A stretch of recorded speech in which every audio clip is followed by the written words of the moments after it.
పెద్దపల్లి పట్టణంలోని గాయత్రి విద్యానికేతన్లో 79వ స్వాతంత్ర దినోత్సవ వేడుకలు ఘనంగా జరిగాయి. ఈ సందర్భంగా ముఖ్య అతిథిగా వచ్చిన గాయత్రి విద్యా సంస్థల చైర్మన్ అల్లంకి శ్రీనివాస్ జాతీయ పతాకాన్ని ఆవిష్కరించారు. అనంతరం పాఠశాల సిబ్బంది, విద్యార్థులు జాతీయ గీతాలాపన చేశారు. ఈ సందర్భంగా అల్లంకి శ్రీనివాస్ మాట్లాడుతూ స్వాతంత్ర్య పోరాటంలో ఎందరో వీరులు చేసిన త్యాగాలను గుర్తు చేసుకుంటూ దేశభక్తిని పెంపొందించుకోవాలనే ఉద్దేశంతో ప్రతి విద్యార్థి ముందుకు సాగాలని కోరారు.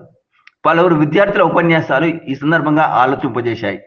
అనంతరం విద్యార్థులు ప్రదర్శించిన దేశభక్తి గీతాలు, నృత్యాలు ప్రేక్షకులను ఎంతగానో ఆకట్టుకున్నాయి. ప్రీ ప్రైమరీ విద్యార్థులు వివిధ సంస్కృతుల జాతీయ నాయకుల వేషధారణలో వచ్చి ప్రదర్శించిన ఫ్యాన్సీ డ్రెస్ షో అందరినీ ఆశ్చర్యచకితులను చేసింది. కార్యక్రమం అనంతరం పిల్లలకు స్వీట్లు పంపిణీ చేశారు. కన్నుల పండుగగా సాగిన ఈ కార్యక్రమంలో పాఠశాల correspondent Rajani Srinivas, principal Vijay, vice principal Priyanka, ఉపాధ్యాయ బృందం, విద్యార్థులు, తల్లిదండ్రులు పాల్గొన్నారు.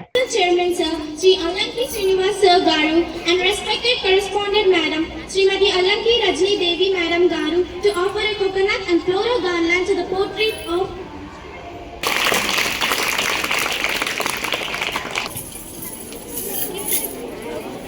Place your belongings down. Place your belongings.